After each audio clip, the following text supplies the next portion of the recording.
हो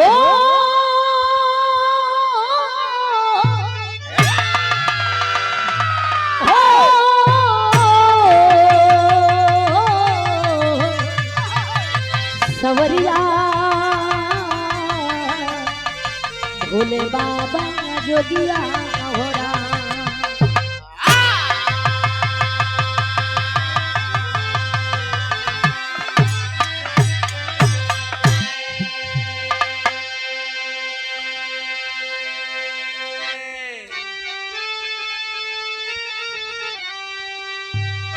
भैले कुरुक्षेत्र घमासान अरे बोले सवाय रबु बलवान मिलने धृतराष्ट्र से चले कृष्ण भगवान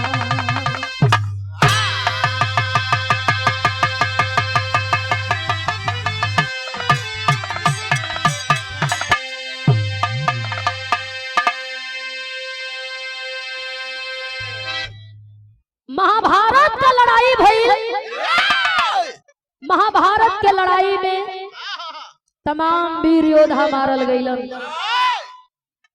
भगवान कन्हैया अंधा राजा धृतराष्ट्र से मिले चलल हवन। चल के एक बार भगवान कन्हैया हाल चाल लिहल चाहत हवन। दुअरवा पर जाके खड़ा भइला भगवान कन्हैया। आहट पा करके अंधा राजा धृतराष्ट्र पूछत हुवन के भगवान कन्हैया कहला कि हमें लोग कन्हैया कहेला, कुछ लोग भगवान भी कहेला। अंधा राजा धृतराष्ट्र खड़ा भइल, गुस्सा में लाल आंख में आंसू, लौकत ना लेकिन नफरत भरल।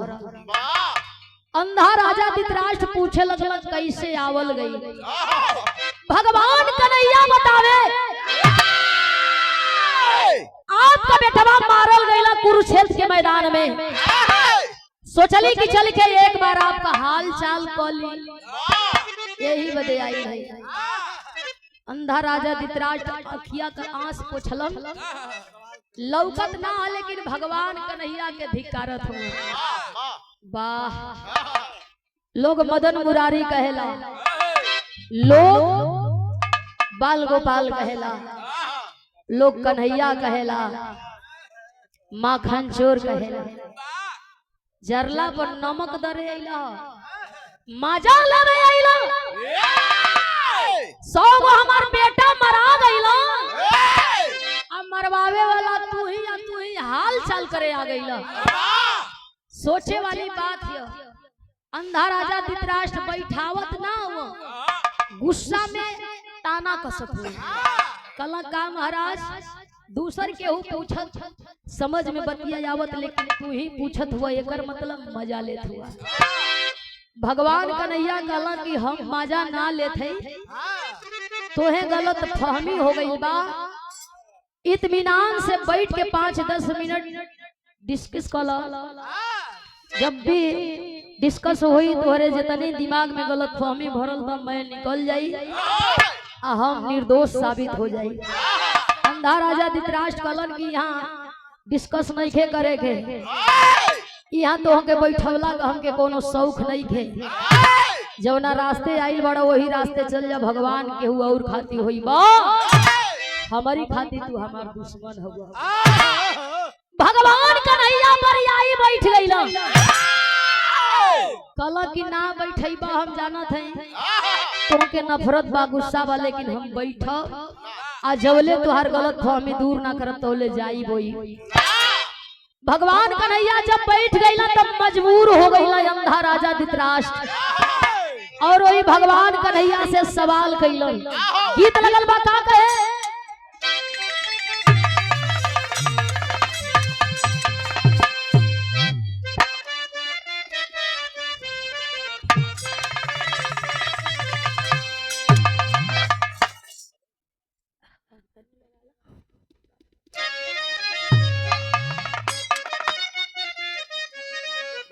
वाह,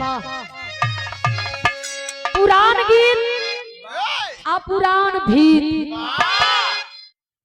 पुरान रीत पुरान रिश्ता में आज भी प्रेम बा और नौका रिश्ता मोबाइले से सब कुछ होता, मोबाइले से न्योता जाता, मोबाइले से बियाहो होता, मोबाइले से विदाइयो होता।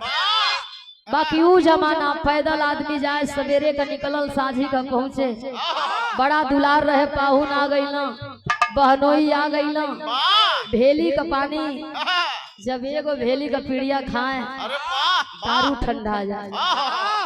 लोग कहे कि और बहनोई तो कहे कि सब बढ़िया बा। आज का बहनोई ना जीजा हो गई, आई जीजा जीजू हो गई।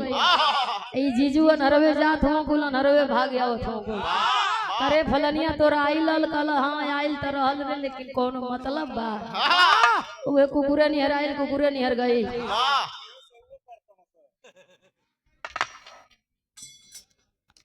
देखाओ पूजत हो वो जीजी हो ना बहनोई हो या जीजी हो। ओ घरी गीत गवाई रहल कैसे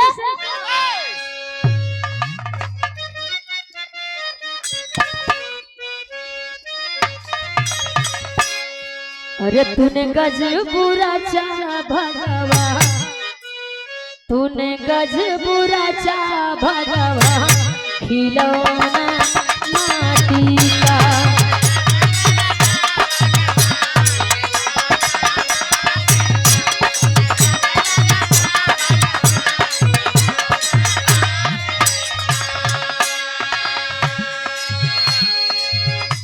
चनकता चनके ना भैया भाव लिखल गई। क्यों छीन लिए श्री माँ सहारा अंधेरा,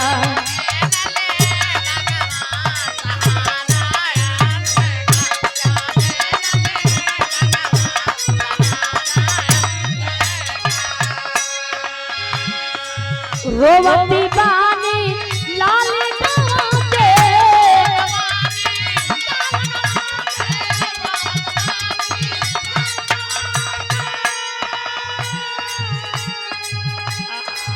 सौ बहुवन के रानी बनाते,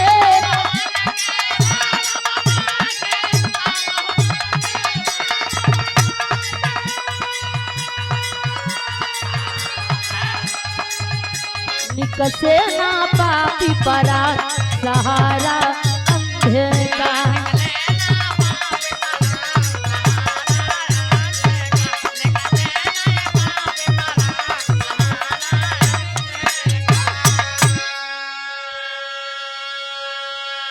अंधा राजा धृतराष्ट्र पूछे लगल, आखिर महाभारत के लड़ाई में कुरुक्षेत्र के मैदान में हमारे बेटवा काहे मारल गईला?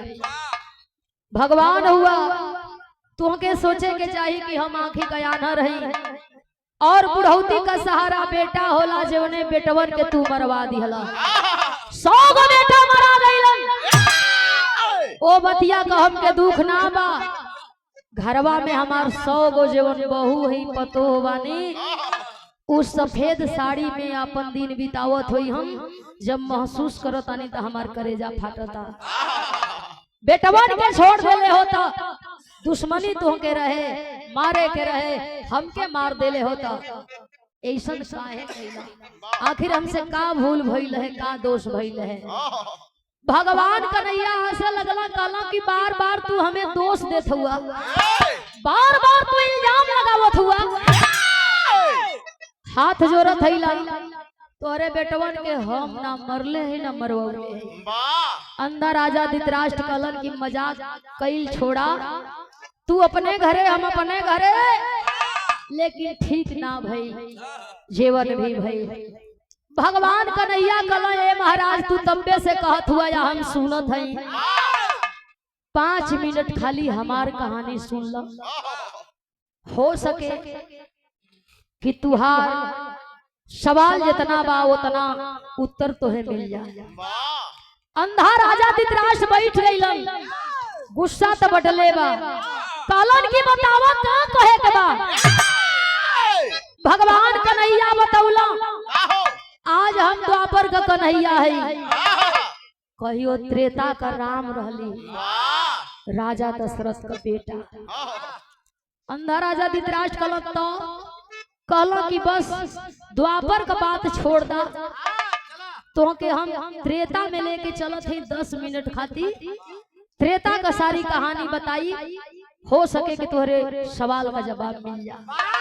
बैठ गई अंधा राजा धृतराष्ट्र कहलो तब बतावा, भगवान कन्हैया बतावे लगल, गीत के भाव बदल गई।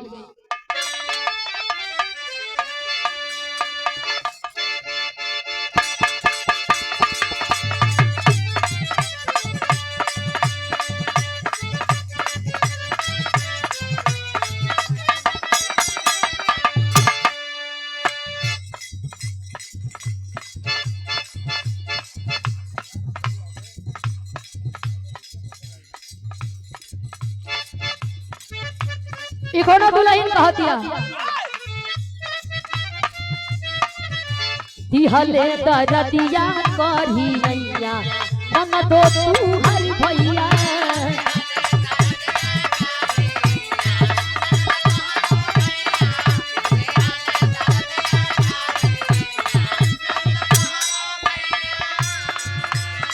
लेकिन भगवान कन्हैया बतावे अंधा राजा धृतराष्ट्र के, जब रहली दशरथ का लालनवा हो रजनवा सुनिला।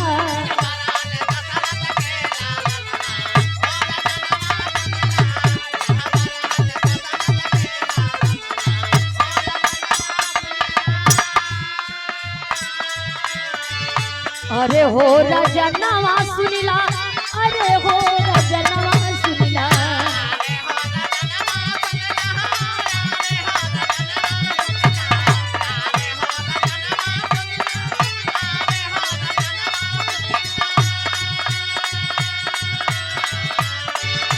माई पठवली हमके बनावा, अरे रजनवा सुनिला।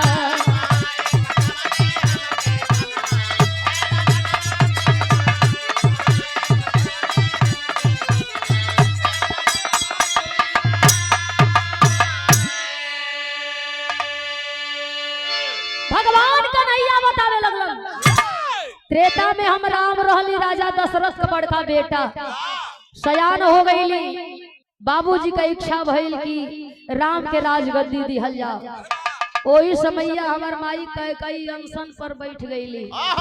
माई हमरे बाबू से सवाल कैली, वचनबद्ध कैली, भगवान हम रहली दुनिया खाती, लेकिन हमके वनवास मांग लिहली और अपने बेटवा भरत राजगद्दी मांग लिहली।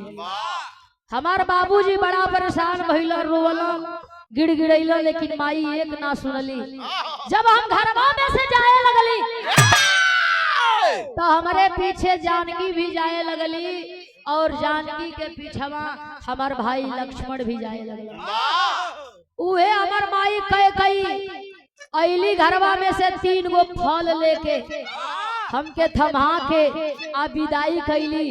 विदाई के दौरान हमके बतौली कि फल जोन बा तू मत खइह, सीता के मत दिह, लक्ष्मण के मत दिह। पूछली फलवा का होई, तब माई कई बतौली जे तोहरे मुसीबत में कामे आई, वही कई फलवा खिया दिया। उहे 3 गो फल लेके हम चल गईली, जाके वनवास काटे लगली। वही जंगलवा में एक दिन रावण का नियत खराब हो गई। रावण आइल भेष बदल के हमारे जानकी के उठा के लेके चले गए। हम भगवान होते हुए भी नियम का पालन कैनी, चाहती तो 1 मिनट में सब कुछ कर देती, लेकिन हम बदल रही नियम में। वही जंगलवा में रोई अपने जानकी के, अपने सीता के खोजी। भगवान कन्हैया बतावे लगल अंधा राजा धृतराष्ट्र के कि सुनो भइल का।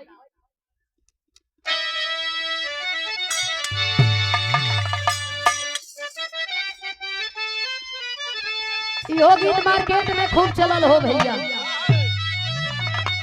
अरे गवना करा के रे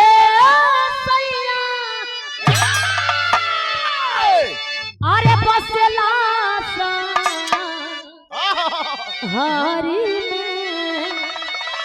आ उठेला दर्दिया हमारा गतरे गतार में गतरे गा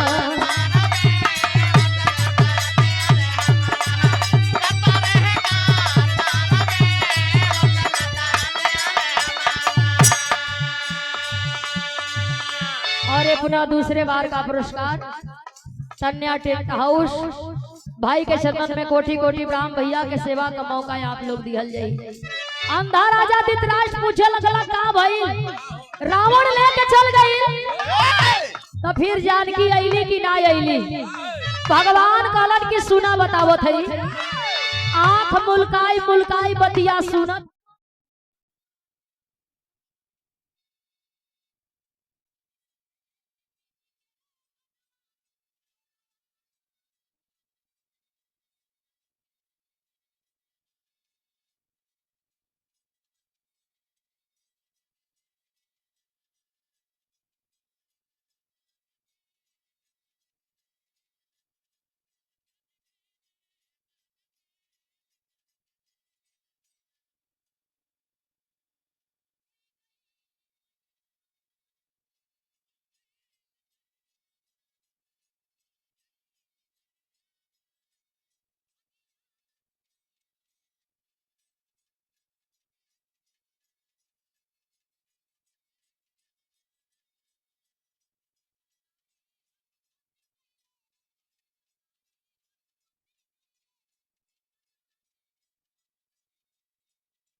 जाके सीता का पता लगा के अइलो बतौलो कि माई जानकी अशोक वाटिका में बैठल है रावण द्वारा चोरी भई।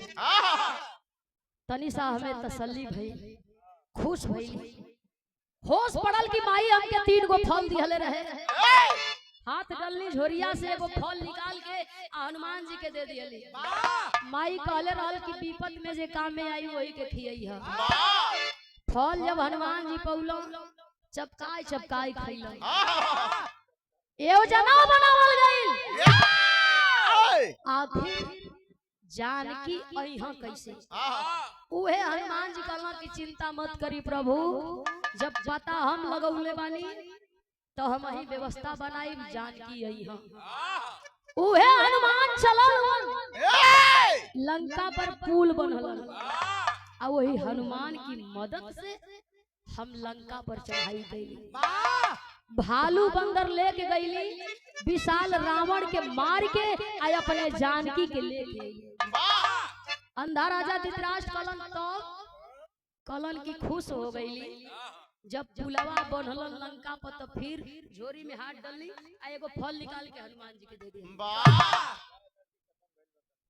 फिर आंख मुलकाई मुलकाई खइला। रावण के मार के जब अयोध्या को वापसी कइली हनुमान सीता भाई लक्ष्मण समेत अयोध्या में अइली तो अयोध्या के लोग खुशी में झूमे लागल। धूप दीप जला के लोग स्वागत कई आ सिंहासन पर बैठा के आ लोग तिलक कइल चाहत बा तौले अयोध्या के लोग सवाल कइल ए भगवान यही ना राजा बन जइबा। ई बतावा ओ विशाल रावण के कैसे मरला। जवन आग पाछ जानत रहल अपन मौत भी जानत रहल तब मराइल कैसे। जब अयोध्या के लोग सवाल कइल तो हम हाथ उठवली आ अंगुरी घुमा दियली। अंधा राजा धृतराष्ट्र कहलक के यार भगवान राम कहलक कि वही हनुमान की ओर हनुमान की ओर इशारा करते हुए एगो बात बतौली। गीत के भाव बा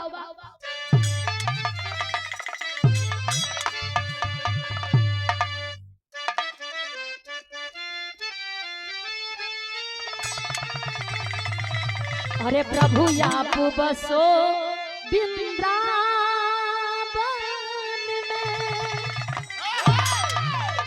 अरे प्रभु आप बसो वृंदावन में, मेरी उम्र गुजरी गई गोकुल में।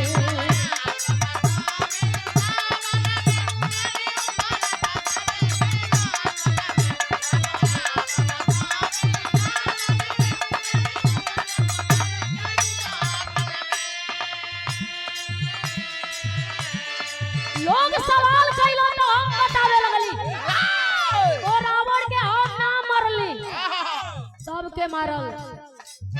हम बतौली कि सीता का पता हनुमान लगौलन, ओई लंका पर फूल हनुमान बनलन।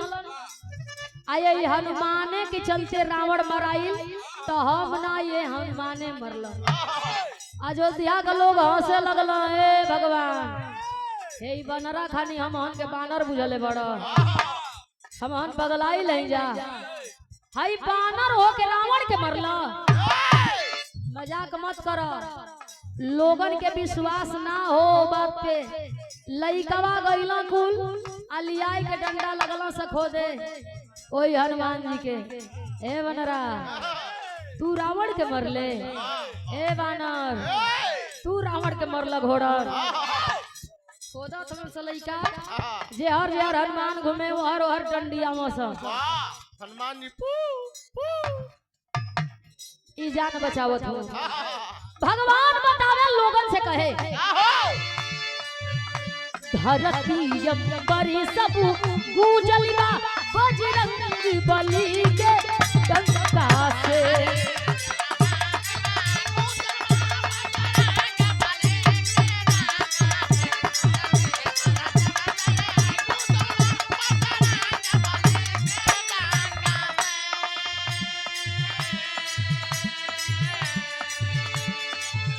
हे राम विजय कैसे पाए,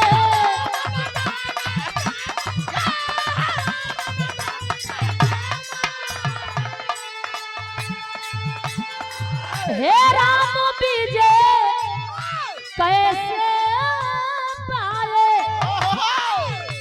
हम पवन पुत्र को दिखलाए। रावड़ी हारल यही बानर से, रावड़ी हारल यही बानर से, सब लोग निहारे कंका के।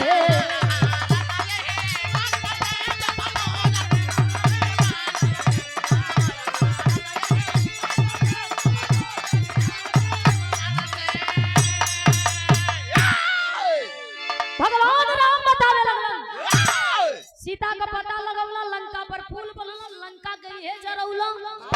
आज अयोध्या में हम आइल बानी जा तो ये हनुमाने लेके आई हो। लोग माने के तैयार नहीं थे। हनुमान जी मार सीना फुलावत हुआ, केहू का बड़ाई जब ढेर ढेर तो छेर पोक दे, ढेर खजब लगभग मुहे पको है तो गांव में रोज 4 चक्कर घूमने लगी, सीना फुलावे लगी। कहे कि अब हमारे देर के हुआ। हनुमान जी मार सीना फुलावत हो कि मने सब कुछ हम ही कइले भाले। भगवान तो लोगन के बतावत हो, आई मार फूलत हो, नेतना फूललन कि हनुमान का एक एक अंग अंग रोवा रोवा में घमंड समा गई। हनुमान सोचला कि अब ना रहत कई देखी त का करेला। कहला कि ए भगवान हे तोहरे अयोध्या में लइका हमके डंडियावत हो, खोदत और बड़ा है खोदी देत हमन से। आ तू कुछ कहत नहीं खा, हम अयोध्या में रहब ना। गुस्सा में लाल हुआ चल गईला, माने सोचत हुआ इनका गरज लगी त बोला यह तैयारी ना तैयारी बोई ना। गईला समुद्र के किनारे बैठल हुआ। 1 हफ्ता का दिन बीतल। इनके घमंड बा कि जब चाह जहाँ चाह भगवान के देख ले, माई जानकी और लक्ष्मण भैया का दीदार हो जाई। लेकिन घमंड जहाँ भर गई वहाँ कुछ ना बचल। किनारे बैठल हुआ, मन एक दिन उठल कि भगवान का दीदार कलें, ध्यान लगौलो, केहू ना लगत। हनुमान के अपनी गलती के एहसास भई, भाग के हनुमान फिर से आई लहुआ। आके वही माई जानकी का पैर पकड़लन, भगवान राम का पैर पकड़लन। उनके लवट की अइला की खुशी में फिर से झोलिया के एगो बचल फलवा भगवान दिला कला ला खाला। कम से कम तो के घमंड का एहसास हो गई कि घमंड ठीक ना हो। हनुमान जी कहला कि हाँ प्रभु अब हम कहीं न जाई अयोध्या में रहब। कलर की ठीक हैला फल खा खूब बनाई बनाई अपन खैला मुंह डोलाई डोलाई। 5-10 मिनट बीतल ह। माई जानकी बैठल है और वही माई जानकी के आगे हनुमान जी बैठल हुन। अचानक हनुमान के बेचैनी छौला, बेचैन हो गई हनुमान एकदम बैठत हूँ। माई जानकी ताकत है का भइल कलंक समझ में बात आवत ना। बोला मत, गैस चढ़ले पेट मोड़ा था। बुझा था कि हमारे पेट में बम गोला समा गई है, अब फाटी की तब फाटी। माई जानकी ध्यान लगौली। आज जब सारी सच्चाई जल्दी है तब मने मने हंसत है। हनुमान जी ताकत हुआ कि हमारे पेट में बम गोला समाइल है, बुझा था अब फाटल की तब या तू हंसत हो। माई जानकी कहे कि परेशान मत हो खा, इस शुभ लक्षण के संकेत है। तो हर काम गड़बड़ा गला हनुमान। तुहार बम गोलवो फूटी त रीजन बा। गीत के भाव लगल, बिरहा के आखिरी गीत बा।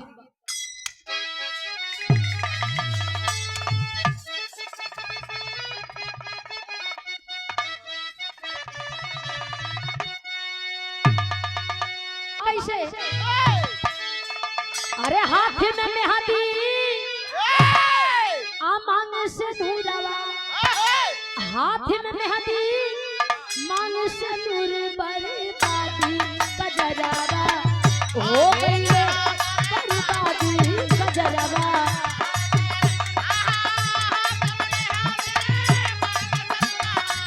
हाथ में मेहंदी बर्बादी कजरावा।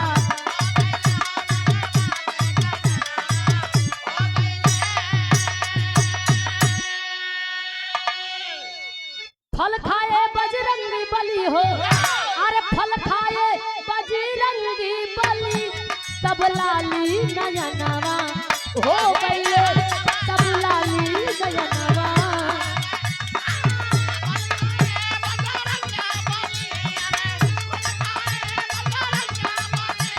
तब लाली नयनवा।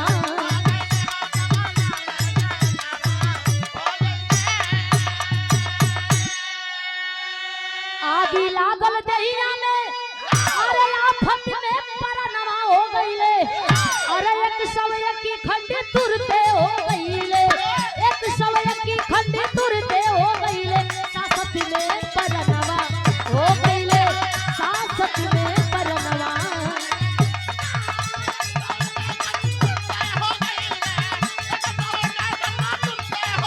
सासत में परनवा।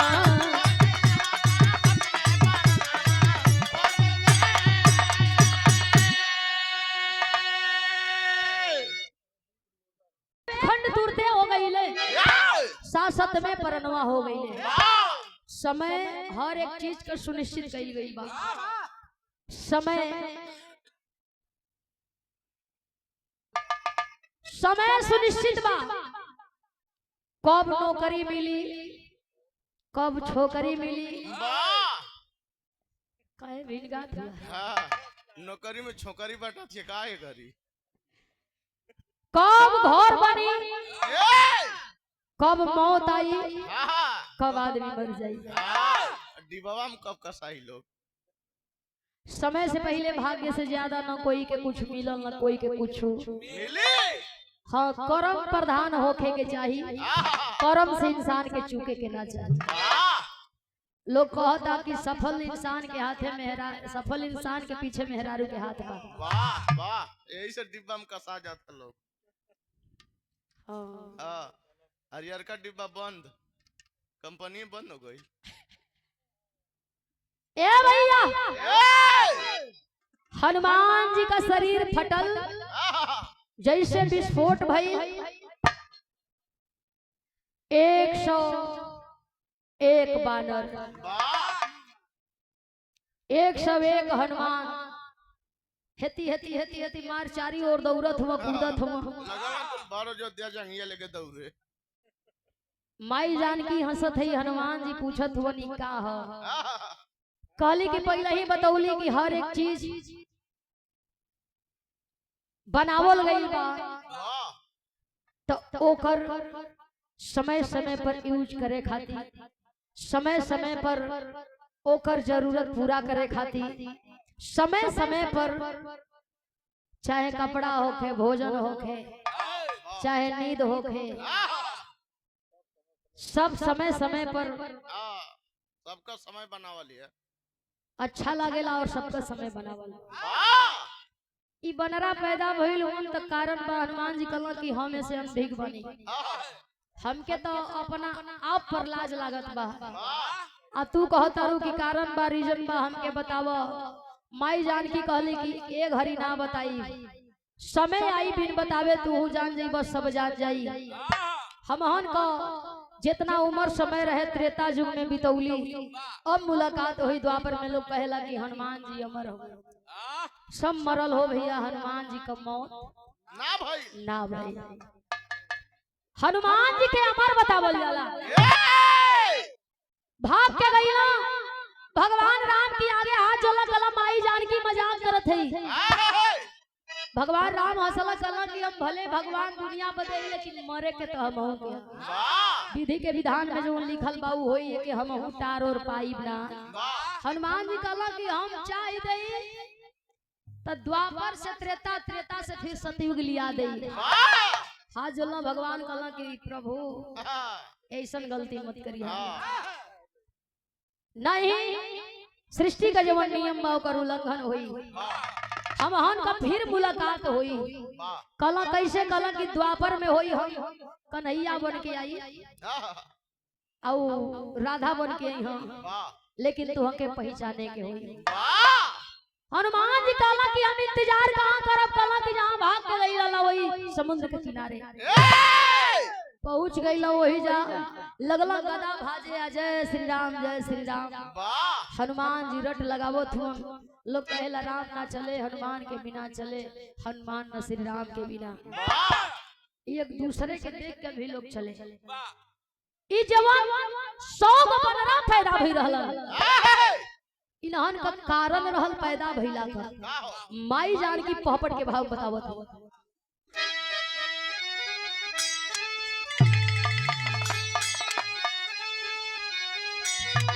अरे कहली सीता मन जनी करा गुमनमा हमरे बेटा हो, आ द्वापर युग में होई फिर मिलनवा हमरे बेटा हो।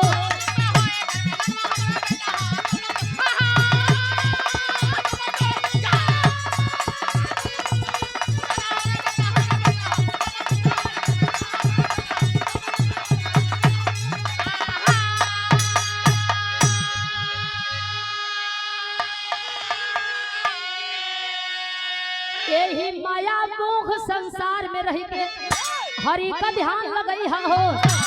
अरे हंस हंसनी का बच्चा बनी ई अपन जीवन बितई हो। अरे अइले मोती बगिया देवन छनवा हमारे बेटा हो, आ द्वापर युग में होई फिर मिलनवा हमारे बेटा हो।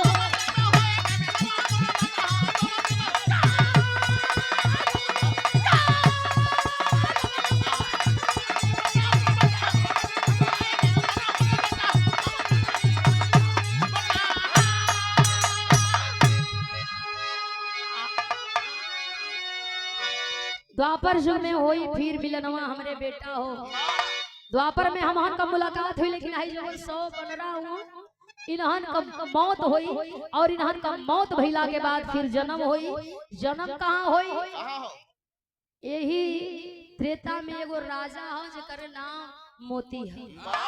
और वही मोती राजा का बगीचा में एगो हंस हंसनी का जोड़ा बड़ा पुरान है। तो कहल ओ हंस हंसनी का जोड़ा से हमें का लेवे देवे के? माई जानकी बतावे कि वो भक्ति कैलन वरदान मिलल, अब हिन वरदानवा बाकी है, पूरा भइल ना।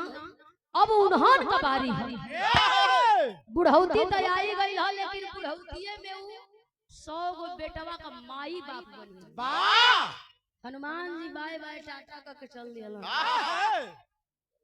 उ तो ओने चल गइलन, ए नहीं बारी बारी बनरा जब मौत के मुंह में गई हो, शरीर का त्याग कैले हो, वही हंस हंसने का बच्चा बन के आई है।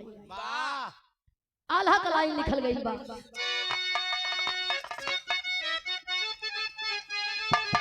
अरे महिमा आया पार सीता लगली देखा रे बाबू,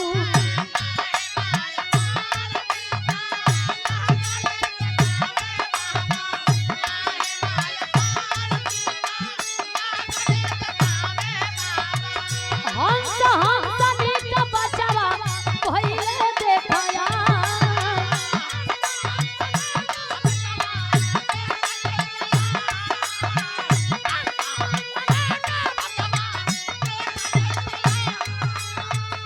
एक दिन हंस बोला राजा के संभलवा राजा,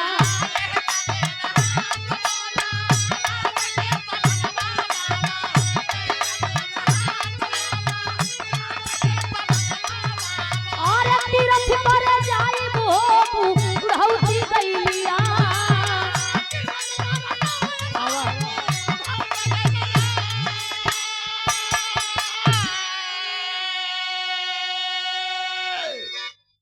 माया हो और माया में ही माया पलट गई। माई जानकी वरदान के हिसाब से पुनः ओ 100 बनरन के 100 गो चुज्जा बनौली। हंस हंसनी बुढ़ौती में माई बाप बन के मारी तराए लगल, उड़त हुवन अपने बचवन के उड़े के सिखावत हुवन, हे पेड़ से हो पेड़ पर, हो पेड़ से हो पेड़ पर, जवन गिरे वो के फिर से वो नीचे आके उड़ावे। खेलत कूदत हुआ 100 बचवा अपने माई बाबू के साथ। धीरे धीरे धीरे धीरे बचवा तनी सयान भइल, उड़े लायक हो गइल। कहला का मतलब कि पांख जाम गई। जब लइको सयान होला, बाबू जब गुस्सा में होला तो कहला कि हित तोहर पांख जाम गई, अब हमार बात तो के तीत लागत ह, कहत है हेने त ऐठ के जात रहो ने। आ जटावा देखत हवे कि ना बाबू, ई 100 गो चुजवन का पांख जाम गई, अब अपने से उड़े खाए लायक हो गई। एक दिन हंस हंसनी बैठ के विचार बनौल, कहला कहो बुढ़ौती में लइका भइलो, एक बार 100 गो बेटा का हम बाप माई बन गईली, अब बचवा खाए जिए लायक हो गई, अब उड़े लायक हो गई, अपन सुरक्षा कलिहन तो हम काहे न तनी बचल खुचल समैया में तीरथ कर लेती। उ हंस हंसनी विचार बनौल तीरथ करे का जाए खाए।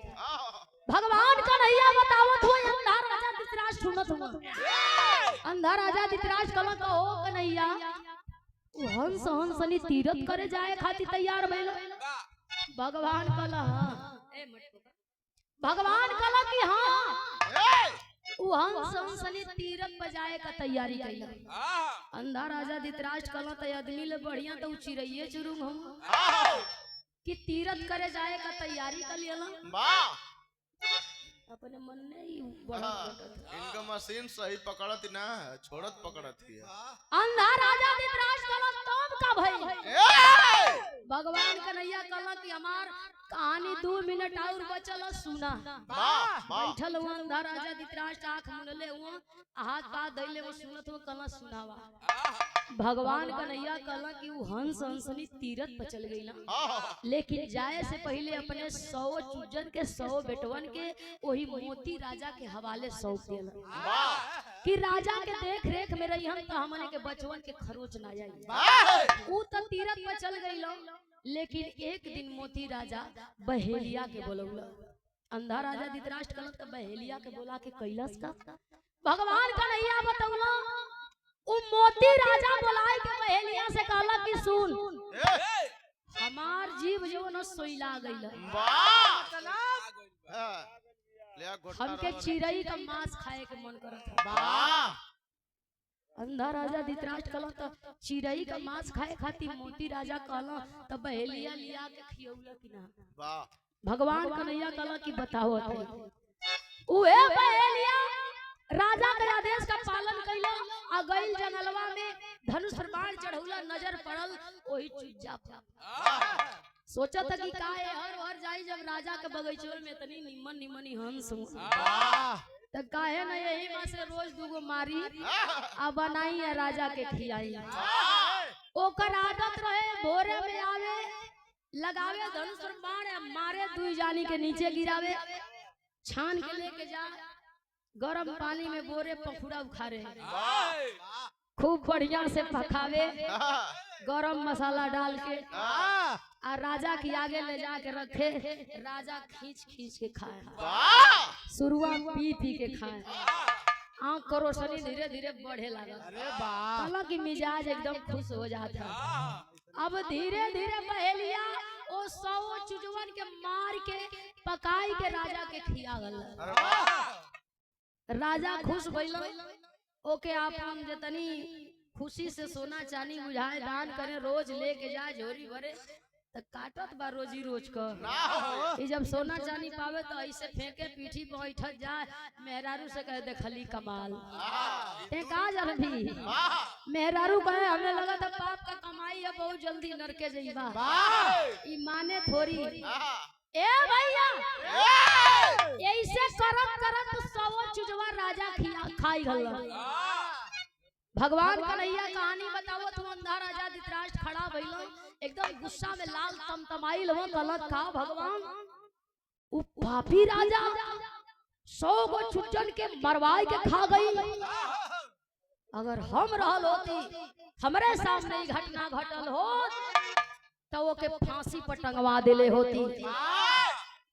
भगवान कन्हैया कला बैठा अब है हमार कहानी पूरा भइल ना छरिया मत बैठ जा बैठ गई कला एगो के बतिया सुनबा अंधा राजा धृतराष्ट्र कला सुनावा का उ राजा अब है जियत भगवान कन्हैया कला जियत ना उ मर गई लेकिन ओकर दूसर जन्म भइल है। अंधा राजा धृतराष्ट्र कला रे भगवान सब कुछ जानते हुए भी आओ के दंडित ना कैला अब एनो जिया था गरम राड पके ओकर सीना में चुभावे के चाहिए हाथ गोड़ बांध के गरम तेल में ओके उबाले के चाहिए ऐसन पापी के जिए के अधिकार भगवान कन्हैया कला की ना जानल चाहबा कि राजवा त्रेता का मोती राजा के अंधा राजा धृतराष्ट्र आंख मुलकावत हुआ कला की बतावा उ के हो कहां रहे। भगवान कन्हैया कला बहुत दूरे ना सुनाऊ त्रेता का मोती राजा के हो आ ओके सजा कैसन देवे के चाहिए आखिरी भाव में भगवान कन्हैया बतौल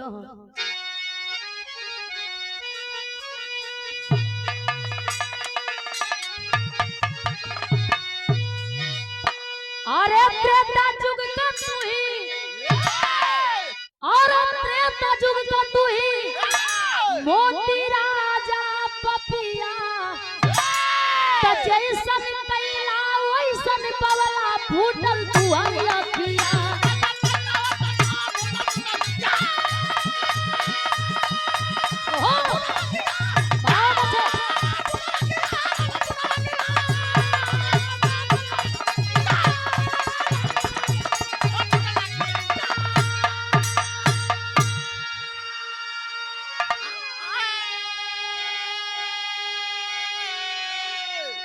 पपिया जैसन कैला वैसन पवला फूटल तोहार कहत हुआ कि तुहार आँख हम फोड़ले तो हम नहीं की फोड़ले उहे हंसनी जब तीरथ से अइलन आ बेटवा ना देखलन तोहरे दरबार में जाके तोहर जयकार लगौन आ तोह से पूछलन कि हमार 100 चुज्जा हमार बेटा ना लौकत हुआ जब तू कहला कि तोहरे 100 बेटवन के मरवा के हम खा गईली तो वही तोहरे दरबार में हंस हंसनी दम के तोड़ते हुए तोहे शराप दिहलन कि ये राजा हम तो 100 गो बेटवन की आंखी देखली लेकिन श्राप हो कि जब पैदा होइब तो अखिया का आनर हो जाइब आय अपन बेटी बेटा देख ना पाइबा कि गोरबा की करिया अंधा राजा धृतराष्ट्र सट के बैठल रहलन की बगल पीछे घुस के लगल ये मार हनले हुआ कि ओके फांसी पर टंगवा दो, गरम तेल में छनवा दो। आज जब जनला कि हम ही हई तब पीछे घुस के लगल कि त कुल हम ही कहले बानी, लगत ह कि आंखी कानरो बानी ई तेले में छानू दी हो सब। पीछे घुस के लगल कहला ए भगवान अब तो हमसे गलती होई गई, पाप होई गई, हमके क्षमा करी। कहला अब ना अखिया का रीजन हम ना, अखिया का रीजन हंस हंसली रहला कि तोहर अखिया फूटल, तू जन्मते आन्हर भइला। आ बेटवा बेटवा कइले बड़ कि 100 गो बेटन के मरवा दिहला, तो बेटा तुहार ना रहला। सुन बतावे का 100 हंस है कौरव पहले द्वापर युग में जाई, और कति पवला अपन कुरुक्षेत्र में मराई।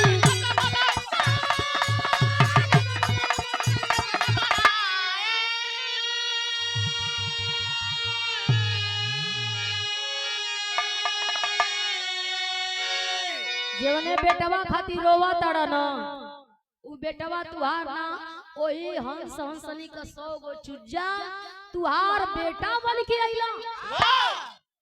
आ वही महाभारत के लड़ाई में मारल गईला।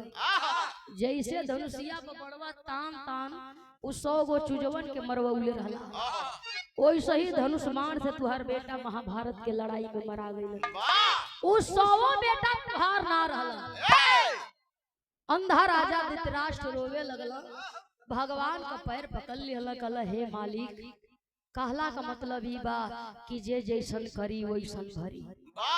भगवान कन्हैया कहला कि कर्मे प्रधान विश्व करी राखा, जो जस करनी तस फल। जब हम अपनी करनी का सजा भोगली तो फिर इंसान में का रखल बा। बतावे कहे अरे गलती के कर बाटे तू ही सोच सथिया, जैसन कइला वैसन कवला फूटल तोहर अखी।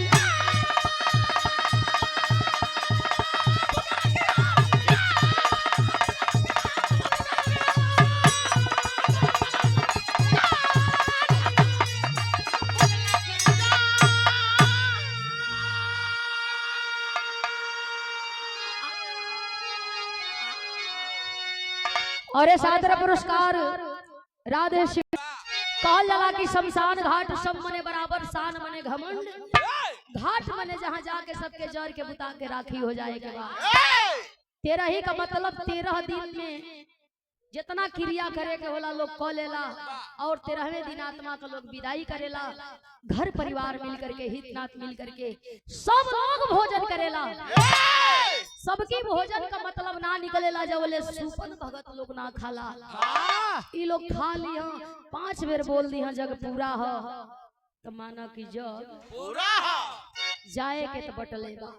पहले ही बतौली कि जेकर आकार बनलो के बेकार होखे के। आखिरी भाव बा गुरु बिहारी गुरु गणेश गुरु राम लाल तारी, स्वर्ग बसे चंद्रिका कवि, अरे बच्चन जी बने पुजारी।